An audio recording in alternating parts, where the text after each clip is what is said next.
Assalamualaikum warahmatullahi wabarakatuh. Perkenalkan, nama saya Aronaya Aratka, absen 07 dari kelas 11 MIPA 5, Mapel Sejarah Indonesia. Dengan video ini, saya akan menerangkan Perang Diponegoro pada tahun 1825 sampai 1830. Perjuangan dalam melawan pemerintahan Belanda juga dilakukan di Jawa, seperti yang dilakukan oleh Pangeran Diponegoro. Sebab umum terjadinya Perang Diponegoro adalah sebagai berikut. Rakyat diberi berbagai bentuk pajak dan pungutan. Pihak Keraton Yogyakarta tidak berdaya menghadapi campur tangan politik pemerintah kolonial. Pihak keraton hidup mewah dan tidak memedulikan penderitaan rakyat. Adapun sebab khusus terjadinya Perang Diponegoro adalah Pangeran Diponegoro tersingkir dari elit kekuasaan karena menolak berkompromi dengan pemerintah kolonial. Pangeran Diponegoro memilih mengasingkan diri ke Tegalrejo. Pemerintah kolonial melakukan provokasi dengan membuat jalan yang menerobos makam leluhur Pangeran Diponegoro. Hal tersebut yang membuat Pangeran Diponegoro marah dan menganggapnya sebagai suatu penghinaan. Untuk memperkuat kekuatannya, Pangeran Diponegoro membangun pusat pertahanan di Selarong. Dukungan kepada Pangeran Diponegoro datang dari mana-mana sehingga pasukan Diponegoro semakin kuat.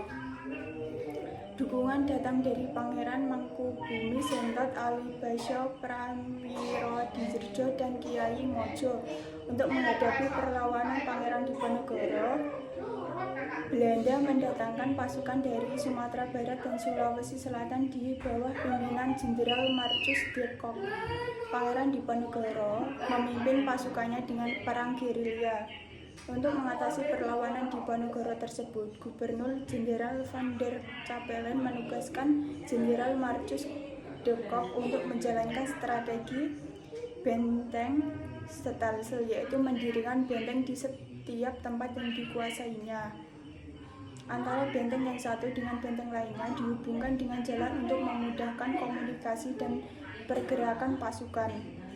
Taktik benteng Stelsel ini bertujuan untuk mempersempit ruang gerak pasukan Diponegoro. Pasukan Diponegoro semakin bertambah lemah, terlebih lagi pada tahun 1829 Kiai Mojo dan Sentot Alibasya.